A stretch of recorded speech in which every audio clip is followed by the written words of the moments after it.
নমস্কার, আমি রূপম ঠাকুর। আপনার শত্রু বারবার আপনার ক্ষতি করছে। আপনি শত্রুকে চিনতে পারছেন না, কিন্তু আপনার ক্ষতি হয়ে যাচ্ছে।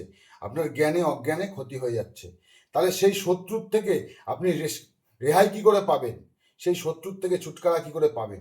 তার জন্য কি করতে হবে? আপনি দেখবেন রাস্তা দিয়ে যখন কোনো মৃত মানুষকে শ্মশানে নিয়ে যায় দাহ করার জন্য, তখন খই এবং কয়েন ছড়ানো হয়। আপনাকে সেই কয়েন এবং খই কিছুটা তুলে নিয়ে আসতে হবে। নিয়ে এসে আপনাকে যে কোনো শনিবার দিন রাত 12টার পরে একটি কালো কাপড় নিতে হবে। কালো কাপড়ের উপরে আপনার ফ্যামিলির লোকজনের নামগুলো লিখতে হবে। কি দিয়ে লিখবেন নামটা? আপনাকে কালো কাপড়ের উপরে লাল মার্কার দিয়ে আপনাদের ফ্যামিলির সবার নামটা লিখতে হবে। লিখে তার উপরে খই এবং কয়েনটা দেবেন, দিয়ে একটি গিট মারবেন এর ভেতরে। গিটটি আপনি মেরে আপনার বাড়ির যে মেন দরজা আছে, মেন দরজায় আপনি এটিকে ঝুলিয়ে দেবেন। শনিবার রাত 12টার পরে এই ক্রিয়াটি করবেন।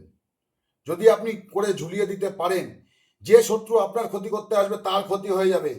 আপনার শত্রু আপনার বাড়ির গেটের বাইরেই থাকবে, জীবনে কোনোদিন আপনার ঘরের ভেতরে শত্রুতা ঢোকাতে পারবে না। নমস্কার, জয় মা কামাখ্যা।